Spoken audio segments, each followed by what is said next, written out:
Hello, hello, hello. I know we still have 2 minutes, but I have a special announcement that I forgot in the morning session. At 2 o'clock, at 2:15 in the afternoon in Hall 4, we were supposed to have a talk on empowering platform engineering teams with Kubernetes operators. So that's at 2:15 in the afternoon. That's now going to be replaced because the speaker unfortunately had to cancel with a talk on solving Kubernetes mysteries with case K8 GPT. So K8S GPT I might today. I think the Red Bull is not kicking in. Doesn't work.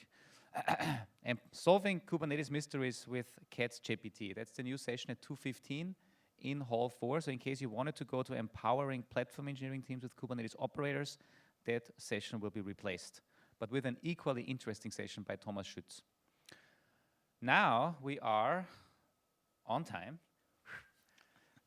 Really proud of the audience that they actually make it back on time. 10 o'clock, and with me here I have Wouter Ligtenberg. Yes. Did I pronounce this kind of correct? Yeah, mostly. Mostly, yeah. Wouter, you are Dutch, but you live in Romania. That's correct. And you're also organizing KCD Romania next year. Yeah, that's correct. Yeah. So if anybody wants to speak and wants to go to Bucharest, then I think it would be great to... Yeah, let me know. Our CFP will be open soon.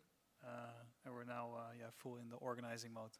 Mm-hmm. And Romania is a huge country when it comes to IT, right? You have 1,000 engineers alone at ING in Romania? Just in Romania. Just in Romania. Just actually for one of our INGs in Romania. Yeah. Because we have two. Yeah. It will be, I went to Iași a couple of years ago to a conference. It was really great to see all of the big names over there. And then obviously Bucharest, and there's also other cities. Cluj, I think, is also big. Cluj, Napoca. Yeah, many tech hubs in Romania. Yeah. Hey, I don't want to take off too much of your talking time. Just one thing that I liked about in our conversation that we had last night. I mean, your topic is accelerating Kubernetes deployments across 500 plus applications. And then I asked, and there's two things that I took with me. It's like, think big, but execute small. I think that's a great advice when you're planning these projects. And then you also talked about the middle out strategy. Yeah. This kind of reminded me of the show. What was it called? Silicon Valley. Oh, the middle out algorithm. Yeah. But middle out strategies. That's all I know wanted. That's a reference to. That's all I wanted to say, folks. Keep in mind we will have also time for questions. I will give you the 5-minute signal. Okay. Yes. But the floor is yours, and a round of applause. Thank you. Does anyone here has seen Silicon Valley? Maybe raise your hand. Oh, then you all got this reference just now. Okay, that's not what my middle out strategy is about. But so if you want to go fast, you go alone. If you want to go far, you go together. This is one of the things I use in my presentation and also in the projects that I run. So I want to see a raise of hands. Who here thinks Kubernetes is easy? Yeah, I thought so. Nobody's raising their hands. And this is quite interesting. We are here at Kubernetes Community Days. I did this presentation at other big conferences where a lot of people that know Kubernetes. Kubernetes is being used everywhere. But nobody really seems to think it's easy. And it's not. It's complicated. There are many toolings. There's a lot of things that you have to know if you really want to run a whole system on it. But still, we all use it. And still, all these big enterprises, small startups, everybody seems to use it. So how do we make it easy for companies to use? That is something that I'm going to talk about today. So for the past 4 years, I worked on a tool in ING to accelerate this cloud adoption because we wanted to make it easy. And this story is not just going to be about the technical side, not about what language did we use or what kind of variables did we use or what did we let the users do. This story is going to be way more about the organizational side. How do you actually get a big organization to adopt these kind of toolings, such that you standardize what you do, and in the end to make it very easy to adopt things like Kubernetes and other cloud native technologies. Now, just a short bit about me. Before I worked at ING, I actually owned my own startup. And my own startup was doing game development. And when I was working in my startup, it was very important to do everything around the user. If we didn't deliver the features that the users wanted, it was very simple. We didn't make any money. We could say bye-bye to the startup. This is something that I always took with me when I started working in ING. And it's something that I remind myself every time when I work on features, what does it actually do for the user? And whether you're writing Kubernetes workloads, working on front-end, back-end security, this is something that you have to keep in mind. Who here knows ING? Please raise your hand. That is nice. That saves me a lot of explanation of what ING is. What you might not know is how big ING is. ING has 60,000 people working there. We are active in 40 different countries, more than 40 countries, and we have more than 37 million customers. Because of this, our tech landscape is quite complicated. Actually, we have different things running in different countries. And when we said we want to go to cloud in ING, we didn't want to do it for the short term. We said we want to commit on the long term. So coming back to that first thing I said, if you want to go fast, you go alone, and if you want to go far, you go together. We said we want to do this together. I will come back to that a little bit later. So one thing we did, actually there's a lot of things we did to adopt these technologies, and later when we thought back about it, we developed something called the technology adoption model. And this is a way that we adopt new technologies and new tooling in ING. And this helps you conceptualize the different stages that a tool or a technology goes through in your company, and the different things that you have to do. Now, on the axis here, you have the organizational stability, and on the y-axis, you have the organizational development. The stability is how stable the things are that you're doing in the organization, and the development is how much time you actually have to spend on developing things around it. So your teams, your structure, the organizational, the stakeholders, etc. And you see it's a bit curved, so it goes up at first, and later the development goes down, but the stability actually always, it becomes more stable. Now we have different phases. We start with the piloted phase. And this is for a user group we call the thinkers. These are people, the innovators. They come up with new ideas. These are the people that want to change things. And this is spotted phase. This is where you find the new solutions. If you find something that you want to do, you can pilot it. And the pilot is done with the innovators. This is where you're going to test your solutions, see if it actually has some traction. After that, you build the solution. You build it, you make sure that it works, and you can start growing out the solution. Then we have the holy grail of the stages, we have the scaled solution. And the goal in the scaled solution is to make sure that the whole company ends up using it. After that, we have the operated phase. That is where actually the first time when your organizational development goes down, and when your, you should be very stable because there are not a lot of new developments going on. And in the end, obviously, you kill it because no tool lives forever. This model is actually based on the strategy map from Lex Disney. And this is a model that is being used to work in startups. So how startups grow in the market and how they get their market value. What things do they have to do at the different stages? Now this is very close to my heart because I also used this when I was running my startup, and I noticed that in ING, in such a big company, actually it's a bit like we are running a lot of small startups when we do new things. We have to get the stakeholders on board, we have to make sure that it's in line with what we are doing, and we have to adopt it throughout the whole company.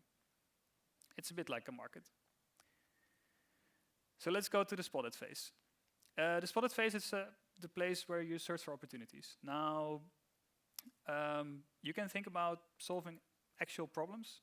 For example, if you have a lot of repetitive tasks, You might want to automate it. You might want to reduce that waste. But it also can be more strategic solutions. Let's say, for example, if you want to go to cloud. Now, normally the spotted phase comes with from two sides. So there's a top-down approach. This is where you have your strategy team thinking about what they want to do in the next 5 to 10 years. They think really long-term, and maybe they have long targets. They want to reduce the risk, which is for us as a financial institution very important. Or they want to increase profit. We need to make plans for that and prepare for that. Some of the challenges about this is getting your vision across to the whole company. A strategy team might have really good ideas. They might really understand how the market works, but when they cannot convince the people that this is the right strategy, then you won't be able to go anywhere. Another challenge is meeting the expectations. When a strategy actually works, people might want to go faster than the strategy is planned. And then the people expect more from you and faster results than you actually can deliver. This is something that we actually had in our cloud standardization. When we went to cloud with ING, we knew this quite far up ahead that we were going to go to cloud. So we made a whole plan, we made a whole strategy, and we started executing. And actually, what this comic is about is you don't want to end up with multiple solutions. So what you don't want is that you build one new cloud next to all the other clouds that you have, because it just creates an extra one. And if people don't use it, you end up with way more overhead than you actually started with. The way we solved this is with something that we call the ICHP. It's the ING container hosting platform. And that is, we call it the namespace as a service, but it's basically an OpenShift cluster that we run in ING. And the teams, they can request namespaces automatically. They can push their workload on it. It enables the DevOps team to deliver faster. They don't have to manage their own cluster. They don't have to spin it up. They don't have to worry about the compliance and the risk, because we automated that all underneath. They don't have to worry about the infrastructure. That's all being taken care of the platform teams. And it also has a multi-tenancy. Now, this thing was very well liked by the engineers, because they could just spin up a namespace, use it, push it to production, and it enabled the teams to go very fast in their development. This actually comes back to one of the challenges I was talking before about, the challenge of not going fast enough. There were so many engineers that liked it that actually the team that was maintaining this cloud hosting platform, they couldn't keep up with all the growth. Luckily, they managed to scale, and we are now running on this with a large part of our bank, which I think is amazing. But yeah, this standardized the way we do cloud. Now, the other approach is the bottom-up approach. And the bottom-up approach is something that you see way more coming from the teams. This is way more about finding tactical solution, because the teams will see, hey, I have this problem right here in my hands. I don't like this problem. I want to fix this. It can be a lot about automating manual tasks, because nobody likes to do the manual tasks that they have. Or something that we call innovation from within. The teams are very close to the matter of what they are working on. So they are very much closer to finding these solutions that actually can bring everyone further. The challenge of that is that you have to be aware of the other initiatives that are happening. One team might want to automate their manual tasks, but maybe there are 50 teams which have that same manual tasks. It would be way better to automate it once for all of these 50 teams. But if all of the teams are just looking at their own tasks to automate it, you actually create more waste, because now you suddenly have 50 tool automations that you have to maintain. Another challenge is you have to be prepared of throwing away your project. Most of the times you find out later that one of the other teams fixed a problem that you also fixed, but you fix it in different ways. Then you have to reconcile and say, okay, we're going to use one of the other. But if you're very attached to your own solution, then again, you have more waste. And one of the last challenges is to reuse instead of recreate. And that can be difficult in very big enterprises, but even in the industry, how do you actually find out where these tools are, what they are doing, and which problems they are solving, and if they solve your problem as well. Now, one of the bottom-up approaches that we had in our cloud adoption was actually the use of templates. The use of templates to go to cloud. So what we did is we took the Kubernetes YAML files, we put them into a template, and we gave that to everyone to use. Initially, we wanted to use that for our department to speed this up, but this became so popular, actually, everybody wanted to use it. I'm now making it very simple, but there's a lot of things behind this. There's a lot of logic behind this. But this is one of the bottom-up initiatives that we had. Now, to summarize, we had the top-down with the challenges of getting your vision across, aligning your organization and meeting expectation, and we had the bottom-up challenges with being aware of similar initiatives, be prepared to throw away your project and to reuse instead of recreate. And this is actually where the middle-out strategy comes in, because if you manage to combine these two approaches, you get into the middle-out strategy. And this is where the top-down and the bottom-up, they find each other, they communicate both ways, and they execute actually a strategy and a tactical solution at the same time. This is not easy. Most companies, they only have a few strategy teams, but they have thousands of other teams. One of the ways you can do this is by involving the communities. You can think about having security communities, front-end, back-end communities. These are normally have people that are very well aware about the whole landscape in a certain aspect. And if you connect those to the strategy team, you can bridge a gap very easily. And obviously, you don't want this strategy team to be talking to 1,000 teams. That does also not solve the problem. So, coming back, this was the spotted phase. We have now found a potential thing to make. We say, oh, we think that this is going to solve a real problem for the company. Now we're going to pilot it. And in the piloted phase, it's a lot about user-driven development. You're going to be very close to the user that you're actually solving this problem for. If it's not your own team, it's another team, you involve them very much in the process. And this is the time where you want to validate your assumptions. Because when you spot a problem in the spotted phase, you make a lot of assumptions. You make, for example, the assumption, oh, everybody's using this way. Everybody's using this certain network protocol. But maybe that's not the case. And in the piloted phase, you have to find it out. You get early feedback from the experts. Those are the people that you involve.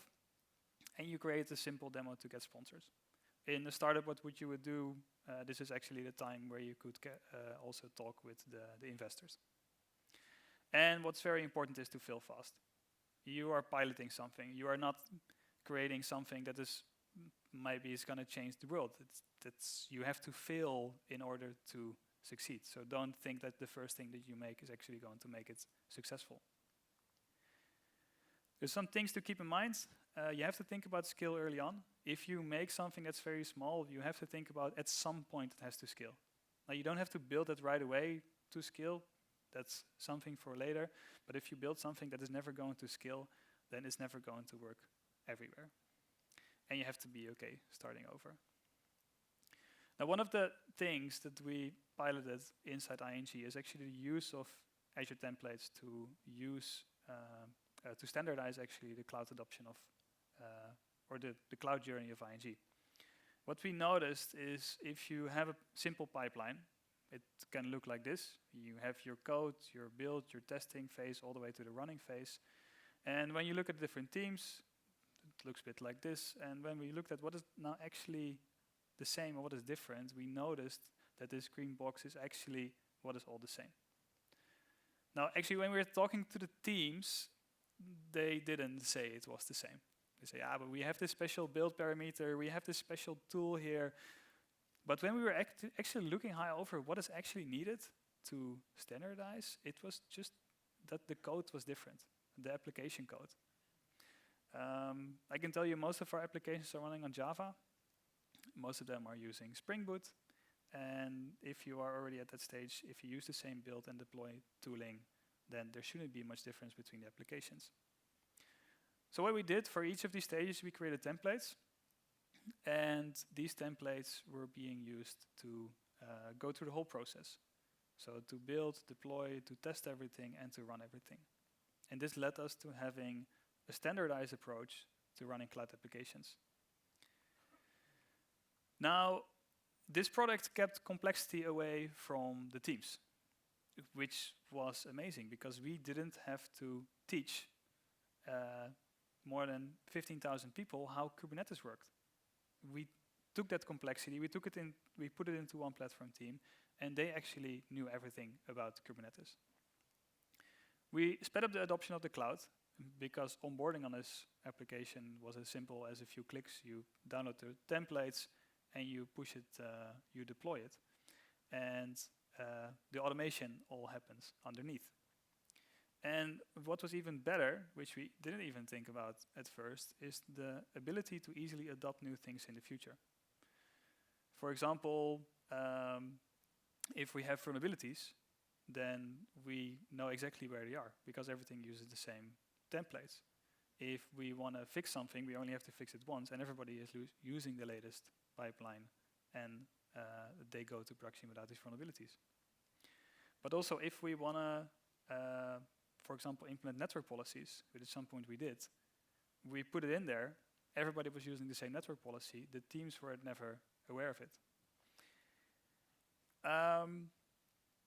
So one of the mindsets you have to use is you have to really treat it as a product. Even though it's a piece of code, even though it's a script, it is a product, it has versions, and you want to test it. If you don't do that, your consumers, your users, will find out that what you made is broken before you do. And that's not good, because you have to be in the lead for that. Then we go to the next phase, the build it phase. And I'm going to speed it up a bit here. The build it phase is where you actually build the product. This is where you throw away your proof of concept. And this is where you involve your early adopters. And this is where you automate all your manual tasks. Because this is a preparation for the scale it phase. And this is about when you have, let's say, 5 to 10 teams on board. They're all using it in production, they're very happy with it, and you want to get to, let's say, 20-30% of your complete population before you go to the scale it phase. One of the challenges here is a scope creep. Normally when things get successful, everyone suddenly wants a piece of it, and you have to be very sturdy. You have to stick to your purpose. You have to understand what was our initial purpose. If we're going to over cloud adoption, then let's stick to that. Let's not suddenly also try to automate everything that we have. And it's important to not scale too fast. When things become interesting for people, everybody wants to use it. But you might not be able to accommodate for that because you're not yet in that scale it phase. And don't feel rushed by the people that are using your product. Because if you scale too fast, then you might still fail. And you have to be open to change. You have to be flexible.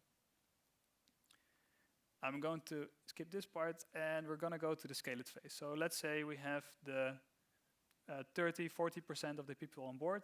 This is when you can actually start scaling. This is when your solution should work for everyone. And there should be no issues anymore whatsoever regarding product development, regarding processes that you have in place, regarding support. This is also where you want to channel your support. What happens a lot when things start small, you are very close with your customer. You're very close with your consumers. But when you are very big, you cannot have it that thousands of people come to you directly or to one of your team members. You want to have one channel for that. You want to engage the community because with so many users, these users are the ones who are going to actually sell your solution for you. And this is also what you see in the open source communities. These communities are doing a lot of the answering of questions, the providing support, but also giving back the feedback. And that's nothing different in a company. And you need to have an excellent engineering journey. From onboarding to going to production to using it, that needs to be smooth. Because that is in the end your product. And you want people to use your product very easily. yeah, a couple of the challenges. You want to keep your product stable. Obviously, when you build it, it was stable, but when you go to scale it, it has to be stable. If it breaks, you have a way bigger impact. You don't want to get too overwhelmed. If you get 1,000 people on your desk, if something goes wrong, that can be quite overwhelming, but you have to stick to the process. What did you come up with? How do you fix these vulnerabilities? And yeah, stick to the purpose. And you have to stay flexible. Things are always changing. It doesn't mean that you created this product at some point that it will never change. And then the last two, which I'm only gonna do one because the kill it, that's the easier part, but the operated phase. This is really where you have your perfect monitoring in place. You have to stay reliable. You can use the SRE practices for that, and you have to focus on efficiency. This is a stage where not a lot of things are changing anymore, but everybody is using it. So everybody actually becomes dependent on you, and that's why you have to stay very stable. The challenges are to manage your dependencies. You might be dependent on things that you are not aware of. If they change, it might affect what you are doing, and you have to always keep stability in mind with every change that you make. And with that, I would like to finish my... I still have the lessons learned. So these are the takeaways. People are receptive to good solutions. It's very difficult to convince people of a solution that you want just because you want it. But if you have a good solution, it normally sells itself. Different phases can mean different people. This is something that's a bit more difficult for people to understand. If you start in a pilot phase or a spotted phase and you have a good idea, that doesn't mean that these are also the people that have to execute it.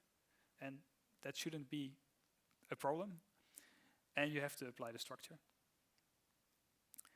So if you want to go fast, you go alone. And if you want to go far, you go together. This was my talk. Thank you.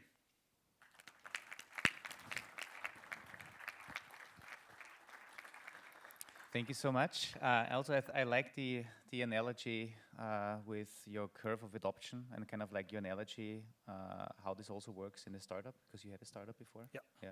How many people have adopted this now in ING? Like what you?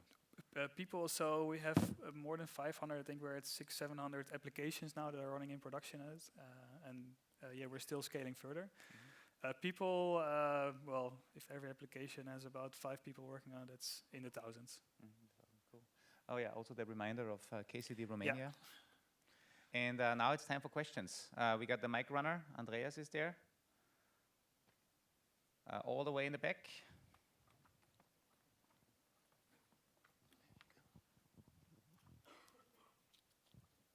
Thank you. Thank you for the talk. Pretty good. I have one question regarding the templating across different teams. And different teams, different applications will have different challenges and want to tweak the template. Do you provide just a YAML, or do you have some... You mentioned logic, right? What do you have in place? Yeah, I didn't go too deep in that. There's actually a different presentation here that you can watch later, which goes very deep into the templating solutions that we created. Every template has the things that we say that are not negotiable and the things that are negotiable. The non-negotiables, we say these are standardized. You have to have at least 2 replica sets. You have to run at least on Node anti-affinity. There's no way for the teams to change that, but we also have a lot of things that you can change. You are in charge of your own sizing of your CPU and memory space. You are in charge of your own configurations that you put in there. So there's a difference between the things that we say these are standardized, you have to use it, and what you don't have to use. Does that answer the question? Yeah, I cannot see much in the... I think it did like this, like it's the royal hello. That's okay. There was another question over there, just straight in. Yep. Yeah, thank you so much for your presentation. I have a question on the versioning of these templates. So how do you manage this to have an adoption at the team? So if you change the templates, I guess you will release a new version.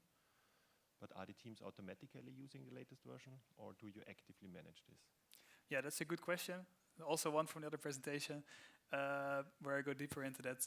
We have both options. So we prefer everyone to use the latest stable version. but they have the option to use a previous version as well, up to, I would say, 2 months old. If they use versions after 2 months old, we can see that and they will get notified that they have to update it. But preferably they use the latest stable version, and that will get updated automatically, so they don't have to do anything about that. Quick question for me. How do you monitor the usage of these templates? Like, do you know how many people are using which templates and whether there's complaints? Because in the end you said you need to treat this like a product, like an IDP. You want to also measure how many people are adopting it and what they're adopting. Yeah, indeed. Yeah, that's a good question, and it's actually what we do with pipeline monitoring. It's something that I don't see that happening that much in the industry, so maybe the next KCD, some people can come up with this. But we made our solution, we call it the pipeline monitoring solution, where we gather all the data of all the pipelines. We know exactly how the pipelines are running, which errors they're having, because that way we know what errors they're facing before they actually realize it themselves. And in that we also know which version they're using, how many times they're deploying, how many applications are in production, which vulnerabilities do they have. So actually we're shifting left a bit from the production environment. We're shifting left, putting all it in the pipeline. Yeah, we do a lot of things internally and also with our users around using OpenTelemetry to get traces from the pipeline, so you know which pipelines, how often they run, where do they start failing, and which steps do they start failing. And then if you add the context about this pipeline uses this particular template, you can then immediately get some warning signals. Cool. Time for one more question. Anybody? Yeah? So I like how you put the kill it on the graph as well, because every good thing needs to come to an end. Did you, for this project, kind of gave a best before date, kind of how long you're planning to support it for the internal teams? No, I actually did not think about that. Okay, then the follow-up question would be, at what point would you think about killing it? So I would say first it needs to scale. It needs to prove itself. And I think when it's a new competitor comes on the market or something better comes, or let's say the underlying infrastructure changes, I think then you have to start thinking about decommissioning it. But I don't have a timeline or whatever. I mean, we're also a bank. We run things that are like 30 years old. And Always looks easier on slides. I think that's it. Thank you so much. Another round of applause. Thank you. We will go into a 30-minute break. We will be back here at 11. And again, what I said, for those people that may came in late, we had one change in a session at 2:15. We have a different session that is on the original schedule. Instead of empowering platform engineering teams with Kubernetes operators at 2:15, now here in Hall 4, we will have Solving Kubernetes Mysteries with Kate's GPT. Enjoy the break. See you later. Thank you.